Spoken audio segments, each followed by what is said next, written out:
तो दोस्तों आज हम एक ऐसे मूवी का एक्सप्लेनेशन करने वाले हैं जिसका नाम है द ब्रिज कर्स। इस मूवी की IMDb रेटिंग है 5.8 आउट ऑफ 10 एंड मूवी का जॉनर है हॉरर मिस्ट्री थ्रिलर। एंड दोस्तों इस मूवी में काफी ट्विस्ट भी है, तो आप वीडियो को एंड तक जरूर देखना। और अगर आप चैनल पर न्यू है तो चैनल को सब्सक्राइब करके बेल आइकॉन दबा दे। लेट्स कंप्लीट 45 के सब्सक्राइबर्स टारगेट। तो अब बिना देर किए चलते हैं सीधा वीडियो की तरफ। दोस्तों इस मूवी में कुल 4 टाइमलाइंस है। एक 90s की टाइमलाइन, दूसरी है 2012, तीसरी है 2016 एंड फोर्थ है 2020 की, जो कि प्रेजेंट पर बेस्ड है। एंड गाइज मैंने नीचे स्क्रीन पर आपको कौन सा वक्त चल रहा है ये पता चले इसीलिए एक टेक्स्ट लिखा है ताकि आप कंफ्यूज ना हो। कहानी की शुरुआत होती है 28 फरवरी 2016 में, जहां पर 6 कॉलेज स्टूडेंट्स ताइचुंग तुंगाई यूनिवर्सिटी में आए थे, जहां का एक ब्रिज कर्स था और उस ब्रिज को हॉन्टेड माना जाता था। और कहा जाता था कि वहां पर एक लड़की मारी गई थी और तब से जब भी कोई भी रात में उस ब्रिज पर जाता है तो वहां पर जो सीढ़ियां है उसमें एक और स्टेप ऐड हो जाती है। यानी कि नॉर्मल दिन में वहां पर 13 सीढ़ियां होती है, पर रात में वो 14 सीढ़ियों में तब्दील हो जाती है। और ये भी माना जाता था कि अगर कोई भी वो 14 स्टेप्स चढ़कर ऊपर जाए और पीछे मुड़े तो वो बंदा मारा जाएगा। तो ये असल में सच है या फिर झूठ, ये देखने के लिए ये बच्चे यहाँ पर आए थे। ये लोग लाइव स्ट्रीम कर रहे थे और वैन्याओ नाम के एक बंदे को ये लोग ब्रिज के बीचों बीच बिठा देते हैं और सभी के सभी पीछे होते हैं और उसे सीढ़ियां चढ़ने बोलते हैं। पर रूल ये था कि सीढ़ियां चढ़ते वक्त उन्हें नहीं गिनना है, पर वैन्याओ सीढ़ियां चढ़ते वक्त उन्हें गिन रहा था और सभी डर के मारे उसे रोकने लगते हैं। और सच में रात में वहाँ पर 14 सीढ़ियां थी और जैसे ही वैन्याओ ऊपर चढ़ता है अचानक से वो उस जगह से गायब हो जाता है और सभी लोग उसके पीछे वहां जाते हैं और पीछे मुड़ते ही उन्हें एक चेयर अपने आप हिलते हुए दिखती है। और फिर खबर छप कर आती है कि 29 फरवरी की सुबह सुबह 5 स्टूडेंट्स ब्रिज के नीचे पानी में डूब कर मारे गए। फिर हमें नेक्स्ट टाइमलाइन दिखाई जाती है 28 फरवरी 2020 में, जहां एक रिपोर्टर अपने कैमरामैन के साथ उस ब्रिज पर आई थी और वो ये रिसर्च कर रही थी कि पास्ट में उन स्टूडेंट्स के साथ क्या क्या हुआ था, और इसीलिए ये भी वहां पर 28 फरवरी को ही आए थे। अब गाइज आप लोग यहाँ कंफ्यूज मत होना। अब कहानी हमें 2012 की दिखाई जाती है, यानी कि उन स्टूडेंट्स के गायब होके मरने के 4 साल पहले की। और हम यहाँ पर 28 फरवरी 2012 को 6 स्टूडेंट्स को देखते हैं जो भी एक कंपटीशन के लिए उसी हॉन्टेड ब्रिज पर जाने वाले थे। और उसके एक दिन बाद ही खबर छप के आती है कि उन 6 लोगों के स्टूडेंट्स में से 5 स्टूडेंट्स मारे गए। अब आप लोगों ने एक बात तो नोटिस की होगी कि ये सारी चीजें 28 फरवरी को स्टार्ट होती है, चाहे 2012 हो या फिर 2016।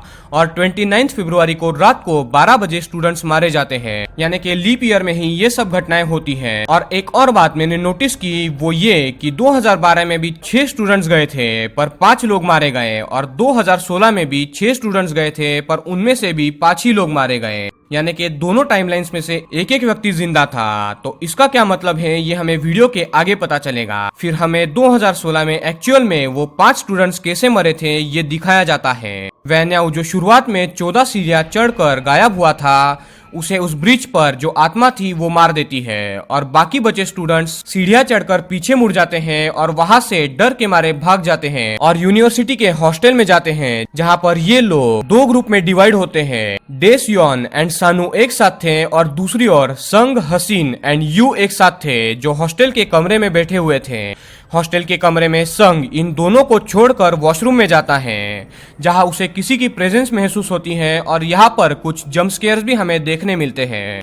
और उस लड़की की आत्मा संग को पानी में डुबोकर मार देती है। अब 6 लोगों में से 2 मारे गए थे, वैन्याओ ब्रिज पर एंड संग टॉयलेट में। बचे 4 लोगों में से यू एंड हसीन दूसरे वॉशरूम में जाते हैं, जहां पर हसीन को भी किसी की प्रेजेंस महसूस होती है, पर वो यू थी जो उसे डरा रही थी। तो हसीन वहां से चली जाती है यू पर गुस्सा होकर, और उसके जाते ही यू का सामना संग जो कि अभी अभी वॉशरूम में मरा था उसकी आत्मा से होता है और वो आत्मा यू पर हमला कर देती है, पर यू जल्दी से वहां से भाग जाती है। हसीन फिर से कमरे में जाती है तो उस लड़की की आत्मा उसे मारने की कोशिश करती है, पर हसीन किसी तरह से वहां से बाहर भाग जाती है और यू एंड हसीन दोनों भी एक साथ आकर भागने लगते हैं और सीढ़ियों से नीचे उतर रहे होते हैं।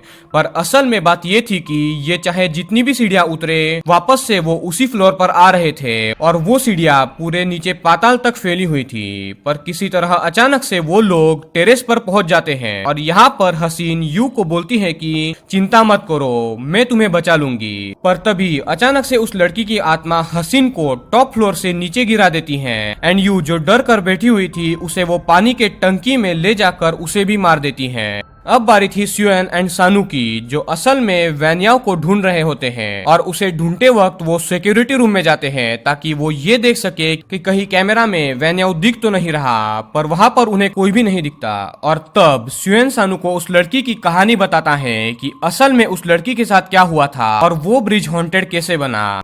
तो असल में वो लड़की एक बार अपने बॉयफ्रेंड से मिलने के लिए उस ब्रिज पर गई थी। कई घंटे हो गए पर उसका बॉयफ्रेंड वहां नहीं आया। तब रात को उसे कोई नजर आया तो उसे लगा कि उसका बॉयफ्रेंड आ चुका है और वो उसके तरफ आगे सीढ़ियां चढ़कर बढ़ने लगी। और जैसे ही वो लड़की 13 स्टेप पर आई, 5 लोगों ने उसे जंगल में खींचा और उन्होंने उस लड़की के साथ रेप किया और उस बेचारी लड़की को उन्होंने मारकर ब्रिज के पानी में फेंक दिया। और वो तारीख थी 28 फरवरी की। और जब वो लड़की मरी तब रात के 12 बजे थे, यानी कि 29 फरवरी शुरू हो चुकी थी। और तब से ये ब्रिज हॉन्टेड है ऐसा माना जाता है और कई लोग इस ब्रिज पर मारे गए हैं। तभी सानू उस कैमरा में उस आत्मा को देख लेती है और डर के मारे ये दोनों कमरे के बाहर जाते हैं और एक स्टैचू से भरे हुए रूम के पास जाते हैं जहाँ पर सियोन वैन्याओ को देख पाता है और वो उसके पीछे पीछे जाता है। पर सानू जो अकेली पड़ चुकी थी उसके ऊपर आत्मा हमला कर देती है, पर सियोन उसे आकर बचा लेता है और दोनों वहाँ से भाग जाते हैं। और दूसरी तरफ हसीन जो टॉप फ्लोर से गिर चुकी थी वो लकीली बच गई थी। तो वो ब्रिज पर जाती है तो उस लड़की की आत्मा हसीन को अपने वश में करती है, जिसके चलते हसीन बाहर जाके बचे हुए 2 लोग यानी कि सियोन एंड सानू को उस ब्रिज पर ले आए। और ऐसा ही होता है, पहले सानू को मार दिया जाता है और जब सियोन को मारने की बात आती है तो सियोन बोलता है कि उसे मत मारो, बचने का कोई तो रास्ता होगा। तो हसीन जो उस आत्मा के कब्जे में थी वो असल में सियोन को भी पसंद करती थी और वो बोलती है कि आज कुछ भी हो जाए 5 लोगों को तो मरना ही होगा, तो एक काम करो तुम मुझे मार दो। तो सियोन ऐसा ही करता है एंड हसीन मारी जाती है। यानी गाइस 2016 में जो 6 लोग गए थे उनमें से 5 लोग मारे गए एंड सियोन लकीली बच गया था। अब कहानी 2020 प्रेजेंट में आती है, जहां रिपोर्टर को पता चलता है कि असल में 2012 में जो 5 लोग मरे थे उस टाइम पर भी असल में 6 लोग ब्रिज पर गए थे और उन 6 लोगों में से एक लड़की थी हसीन चाओ। यानी कि गाइस असल में 2012 के जो विक्टिम थे उनमें से जो सर्वाइवर थी वो थी हसीन। यानी कि हसीन दूसरी बार 2016 में फिर से नए ग्रुप को लेकर वहां आई थी। 2012 में हसीन ने आत्मा से सौदा किया था कि वो अगले 4 साल में भी 5 लोगों के ग्रुप को वहां पर ले आएगी और उसके चलते उस आत्मा ने हसीन को छोड़ दिया था और हसीन ने 2016 में अपना वादा निभाया और वो 2016 में इन 5 लोगों के स्टूडेंट को अपने साथ फिर से इस ब्रिज पर लेकर आई, पर इस बार वो मारी गई एंड सियोन बच गया। यानी इस बार सियोन ने 2016 में आत्मा से सौदा किया कि 2020 में वो एक ग्रुप को लेके आएगा एंड 2020 में यहाँ पर रिपोर्टर, कैमरामैन और उनकी टीम वहाँ आती है। एंड आप लोग सही गेस कर रहे हो, 2020 में सियोन कोई और नहीं इस रिपोर्टर का कैमरामैन है जो आत्मा के लिए 5 लोगों को यहाँ पर ले आया है और वो उस रिपोर्टर को जान से मार देता है और बोलता है कि उसे जिंदा रहने के लिए ये करना ही पड़ रहा है। फिर उसी रात को उस पुल पर पूरी टीम मारी जाती है और सियोन फिर से बच जाता है और वो आत्मा उसे बख्श देती है ताकि अगले 4 साल बाद फिर से सियोन और 5 लोगों को वहां पर लेकर आए एंड मूवी यहाँ पर एंड होती है। अब गाइज मैं आपको इस टाइमलाइन की पूरी कहानी बताता हूँ ताकि आप लोगों का सारा कंफ्यूजन दूर हो। तो असल में 90s के दशक में उस पुल पर एक लड़की का रेप करके 5 लोग उसे मारकर पानी में फेंक देते हैं। तो उस समय से उस लड़की की आत्मा भटक रही थी और उन 5 लोगों को वो ढूंढ रही थी जिन्होंने उसके साथ ये जुल्म किया और तब से वहाँ कई सारे जाने गई। और ऐसे ही 2012 में 6 लोग उस ब्रिज की सच्चाई जानने वहाँ गए, जिनमें से 5 लोग उस लड़की के आत्मा के द्वारा मारे गए एंड हसीन चाओ नाम की अकेली लड़की बच गई, जिसने आत्मा के साथ सौदा किया कि वो अगले 4 साल में भी लीप ईयर को 5 लोगों को लेके आएगी जिन्हें तुम मार सकती हो। और ठीक 4 साल बाद हसीन ने ऐसा ही किया और वो वहाँ पर 5 लोगों के साथ आई जिनका नाम था संग, यू, सानू, स्यूएन एंड वैन्याओ।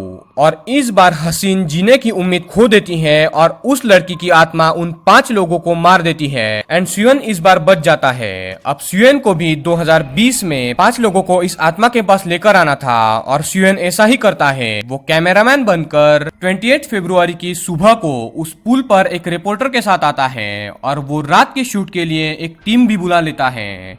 जैसे ही रात होती है वो रिपोर्टर को भी मार देता है एंड ब्रिज पर पूरी की पूरी रिपोर्टर्स की टीम ले जाकर उस आत्मा के जरिए टीम को भी मरवा देता है। और ये सिलसिला वैसे ही हर 4 साल तक चलता ही रहेगा जब तक ये आत्मा उन 5 लोगों को नहीं मारती जिन्होंने उसके साथ जुल्म किया था। And guys at the end हमें पता चलता है कि रिपोर्टर अभी तक से मरी नहीं है और सियोन वहाँ पर आकर उसे बोलता है कि मुझे तुम्हारी मदद चाहिए ये चेन तोड़ने के लिए। और कहानी यहाँ पर एंड होती है। तो दोस्तों आई होप कि आपको ये पूरी की पूरी टाइमलाइन समझ में आ गई होगी और आपकी कंफ्यूजन दूर हो गई होगी। तो दोस्तों मैं आपसे एक बात करना चाहता हूँ, कई लोग मुझे कमेंट करके बोलते हैं कि मैं वीडियो के एंड में मूवीज की थ्योरीज नहीं बताता।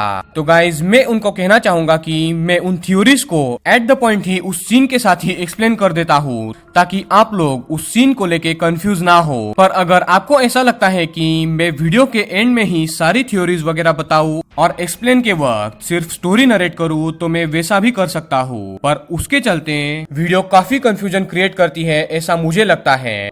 और कई लोग मैंने बताई गई थ्योरीज जो मैं वीडियो के सीन के साथ ही एक्सप्लेन कर देता हूँ उसे समझ नहीं पाते और उन्हें लगता है कि मैं थ्योरीज नहीं समझाता। तो अब अगली वीडियो से मैं भी बाकी चैनल्स की ही तरह पहले स्टोरी नरेट करूंगा और बाद में एंड में ही मैं सिर्फ थ्योरीज डिस्कस करूंगा, चाहे कितने भी कंफ्यूजन क्रिएट हो जाए। तो दोस्तों अगर आपको ये वीडियो अच्छी लगी तो वीडियो को लाइक करें एंड चैनल को सब्सक्राइब करके बेल आइकन जरूर दबा दें। और अगर आपको ये मूवी हिंदी में देखनी है तो आप मुझे इंस्टाग्राम पर फॉलो करके मुझे डीएम करें, मैं आपको मूवी की लिंक प्रोवाइड कर दूंगा। तो दोस्तों मिलते हैं अगली वीडियो में।